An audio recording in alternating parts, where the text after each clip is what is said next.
सुदामा ब्राह्मण थे, अवस्था में भी बड़े थे, इसलिए उन्हें ईशावास्योपनिषद का पहला मंत्र दिया। ईशावास्यमिदं सर्वं यत्किंचित् जगत्यां जगत् तेन त्यक्तेन भुंजीता मा गृधा कस्य सुंदरम। पहले जो विद्या पढ़ाई जाती थी ना, उसका भी एक लक्ष्य होता था, मुक्ति। रते ज्ञाना न मुक्त है, सा विद्या या विमुक्त है। वही विद्या विद्या है जो मुक्ति का पथ प्रशस्त कर दे। और अब क्या पढ़ाते हैं? बोले मातु पिता बालिकन पढ़ावे और उधर भरे सोई धर्म सिखा। सुदामा को पढ़ाया गया इस संसार के कण कण में ईश्वर का निवास है, इसलिए इसे त्याग पूर्वक भोगो। जो वस्तु मिले उसे आनंद से लाभ उठाओ, लेकिन आसक्ति किसी में मत करो। आज आपको रसगुल्ले मिलते हैं, चटखारे मार के खाओ, बहुत अच्छे से खाओ, लेकिन इतने अच्छे हैं, 4 इनको बांध करके अपने साथ में ले चलें, बस यहीं से तुम्हारा पतन शुरू हो जाएगा। इसलिए कल की आशा मत करो, आज जो मिलता है बड़े आनंद के साथ में आप उसको भोगो। ये अर्जुन को, ये सुदामा को पाठ दिया गया। और श्री कृष्ण को देख करके मन ही मन उन्होंने नमस्कार किया कि हे ईश्वर, जाकी सहज श्वास श्रुतिचारी, जिसके श्वास में 4 वेद भरे हुए हैं, उन्हें बड़ा पढ़ा कौन सकता है। इसलिए उन्होंने एक बात कही कि स्मारय त्वाम न शिक्षाए, हम आपको शिक्षा नहीं देते, हम तो आपकी कही हुई बात को ही आपको स्मरण दिला देते हैं। इसलिए मेरे गोविंद, आप तो अपनी बात को ही याद रखो। कौन सी बात? का समूहम सर्वभूतेषु न मे दोषोस्ति न प्रिया। मैं सभी में समान रूप से विद्यमान हूं, न मेरा कोई प्रिय है और न कोई मेरा द्वेषी है। पाठ दे दिया गया। लेकिन सुदामा ब्राह्मण है। सुदामा सोचता है पढ़े लिखे करे फल सुत सोई और अविरल भगत राम पद। पढ़ाई लिखाई का फल ही यही है कि भगवान के चरणों में प्रेम हो। और जिस भगवान के लिए पढ़ा जाता है वो साक्षात निर्गुण निराकार परमात्मा सगुण साकार बनकर के मेरा मित्र बनकर के बगल में सोया हुआ है। अब मैं पढ़ करके क्या करूंगा? सुदामा का रंच मात्र भी चित्त पढ़ाई लिखाई में लगा नहीं। वे अपने गोविंद को ही निहारते रहे। अब जब रात भर गोविंद को निहारते रहे तो फिर याद कैसे होगा? पाठशाला में आए, गुरुजी ने कहा कि बेटा सुदामा बताओ तुमने पाठ क्या याद किया है।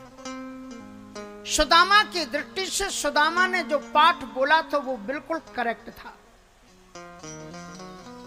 कभी कभी कोई कोई प्रश्न का उत्तर आपकी दृष्टि से करेक्ट है, लेकिन जांचने वाले की दृष्टि से डिसकरेक्ट है, गलत है। जैसे अगर आप रामचरितमानस से हिंदी के विषय का आप पेपर दे रहे हो, रामचरितमानस का पेपर दे रहे हो आप, और रामचरितमानस में एक जगह पर यह प्रश्न किया गया है कि भगवान राम प्रश्न पूछते हैं सुबेलगिरी शिखर पर, वही चंद्रमा में जो काले काले धब्बे हैं ये क्यों हैं? और विज्ञान में भी ये प्रश्न आता है कि चंद्रमा में जो काले काले धब्बे हैं वो क्यों हैं? विज्ञान क्या कहता है? विज्ञान कहता है कि चूंकि चंद्रमा भी एक ग्रह है और इस चंद्रमा में क्या है, कहा कि बहुत से पेड़ हैं, पहाड़ हैं, बहुत से पहाड़ पर्वत हैं और उन्हीं के काले काले धब्बे दिखाई पड़ते हैं। लेकिन रामचरितमानस में इसका उत्तर क्या है? रामचरितमानस में हनुमंत लाल जी महाराज कहते हैं, शशि तुम्हारे प्रियदास, चंद्रमा आपका दास है और तब मूरत तही उर्वशे सुई श्यामता आभास। राम जी उसके दिल में बैठते हैं, सो इसलिए जो है वो राम जी का ही आभास दिखलाई पड़ता है। अब अगर विज्ञान का प्रश्न और आप ये लिख दो कि राम जी चंद्रमा के दिल में बसते हैं, तो भले ही वो रामचरितमानस का ही वक्ता क्यों ना हो, वो शिक्षक, लेकिन आपको फेल कर देगा, क्योंकि प्रश्न पत्र विज्ञान का है। और अगर विज्ञान में अगर रामचरितमानस में प्रश्न पूछा गया है कि भाई सुबेलगिरी शिखर की इस झांकी के अनुसार चंद्रमा में धब्बे की ओर कहने लग जाओ, उसमें पहाड़ हैं और पर्वत हैं, इसलिए तो वो आपको फेल कर देगा, भले ही वैज्ञानिक हो, क्योंकि वो हिंदी का पेपर है। सुदामा ने अपनी दृष्टि से प्रश्न का उत्तर एकदम सही दिया था। सुदामा ने श्लोक को ही बदल दिया। बताया गया था ईशावास्यमिदं सर्वम यत्किंचित जगत्याम जगत। सुदामा ने कहा कृष्णावास्यमिदं सर्वम यत्किंचित जगत्याम जगत। रोते रोते कहा गुरुदेव क्षमा करना, इस समय मुझे सारे संसार में मेरा मित्र ही दिखलाई पड़ रहा है, गोविंद ही नजर आ रहा है और कोई मुझे ईश्वर नजर नहीं आता, जो कुछ है वो सब मेरा सखा है। उसकी दृष्टि से उत्तर तो सही था, क्योंकि कृष्ण ही परमात्मा है, परमात्मा ही कृष्ण है। लेकिन उन्होंने कहा ये पाठ तो गलत हो गया मेरी दृष्टि से। श्री कृष्ण का अब हो गया काम, ये पाठ भूला, गुरुकुल का नियम है, लकड़ी बीनने जाना पड़ेगा। सो मेरे गोविंद भक्त वत्सल हैं, इसलिए यो यथा माम प्रपद्यन्ते तांस तथैव भजम में हम जानबूझ करके पाठ को भूल गए। देखो ऐसे होते थे गुरु, कि गुरु को मालूम है साक्षात भगवान है, और मालूम ना हो तो इतना तो मालूम है ना कि ये मथुरा के राजा वसुदेव का पुत्र है।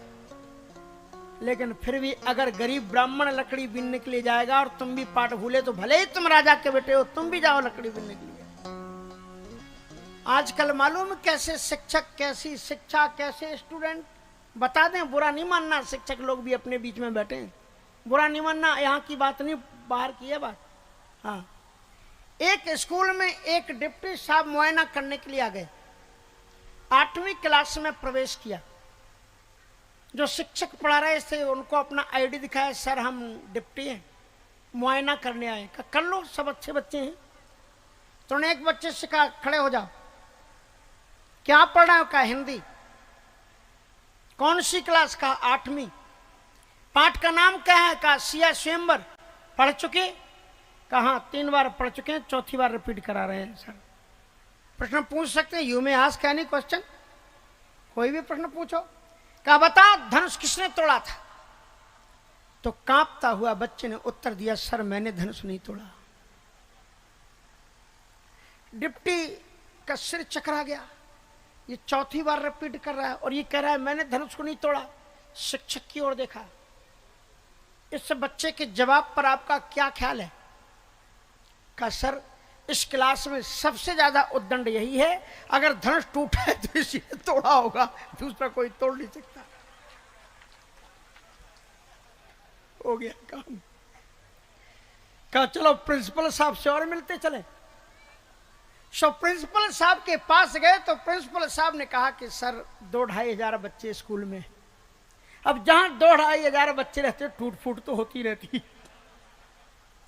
आप चिंता मत कीजिए, मैं जानता हूं सरकारी संपत्ति आपकी अपनी है और हम उसको सोल्यूशन से जुड़ाने की व्यवस्था करवा देंगे, आप चिंता मत कीजिए। ये है शिक्षा।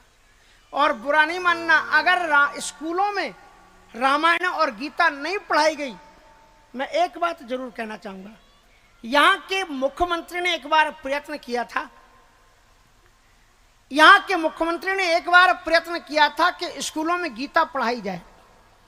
दूसरे धर्म के लोगों ने विरोध कर दिया, अपना निर्णय ले लिया पीछे। अगर मुख्यमंत्री हो तो हमारे उत्तर प्रदेश के योगी की तरह मुख्यमंत्री चाहिए, ऐसे टिल्ल पुल्लों से काम नहीं चलेगा। हाँ सीधे से निर्णय लो, ठीक है उतार दे, हटा देते, तुम खुश रहो, तुम वोट देते रहना है, ऐसे कई काम चलता है। लैला मजनू की खबर ले ली उसने, अच्छी तरह से ठिकाने लगा दिए, सबको अपने अपने घर में पहुंचा दिया। इसलिए मुख्यमंत्री हो तो यार दमदार चाहिए, योगी की तरह। भोगी लोग क्या योगी की तरह काम कर पाएंगे? इसलिए हंसते के साथ हंसे दुनिया। यदि इन ग्रंथों के अंदर में स्कूलों में हमारी रामायण और गीता और महाभारत जैसे सदग्रंथ नहीं पढ़ाए गए तो आपके, क्योंकि आप तो बच्चों को रामायण पढ़ाते नहीं हो। पुराने जमाने में माताएं बच्चों को रामायण की कहानियां सुनाती थी, रात में भागवत की कहानियां सुनाती थी। जीजाबाई का चरित्र देखो, कैसे शिवाजी को तैयार किया था और उन्हें पुरुषार्थ सिखाया था, जगाया था, ऐसे वो पैदा हुए थे। और आज की माताओं को तो वही से डिब्बा से ही फुर्सत ही नहीं है, वो काय से, वो टीवी से। सास भी बहू थी कि बहू भी सास थी, वही देखने में लगी हुई। तो कहां से बच्चों को रामायण और गीता सुनाएंगी? तो तुम्हारे पास में फुर्सत नहीं और सरकार निरपेक्ष है, वो पढ़ाएगी नहीं। तो यही एक दिन आने वाला है कि जब आपके बच्चे प्रिंसिपल बनने के बाद में कहेंगे साहब 2,500 बच्चे जहां पर रहते हैं टूट फूट तो होती रहती है। यह देश राम का है, परिवेश राम का है, यहां पर धर्म की शिक्षा मिले ये आदेश राम का है। यहां धर्म की शिक्षा मिलनी चाहिए। ऐसा गुरु होना चाहिए जिसने ये जानते हुए भी कि भगवान हैं, ये जानते हुए भी कि राजकुमार हैं, का अगर आप पाठ भूले हो तो आपको भी सुदामा की तरह ही लकड़ी बीनने के लिए जाना पड़ेगा। और दोनों लकड़ियां बीनने के लिए गए हैं। गुरु माता को दया, ये थोड़े चना दिए थे, कुछ गोविंद को दे देना, कुछ तुम खा लेना। बीच में महाराज तूफान आया, पानी बरसने लगा, एक विशाल परकोटे के अंदर में वो छुप गए। ठंडी में भूख कुछ ज्यादा ही लगती है, सुदामा भूख से कराए उठा, देखा माता जी ने चना दिए थे, बोले मुट्ठी भर चना यही खा ले या मैं खा लूं। फिर सोचा ये तो भगवान है, से क्या फर्क पड़ता है, मैं ही खा लेता हूं। सो महाराज चना खाने लगे और चना जब खा रहे तो कटकटाने की आवाज आ रही थी। गोविंद ने पूछा मित्र क्या हो रहा है? बोले कुछ नहीं, ठंडी लग रही, दांत आपस में टकरा रहे हैं, उसी की आवाज है और कुछ नहीं, तू खड़ा रहे आराम से।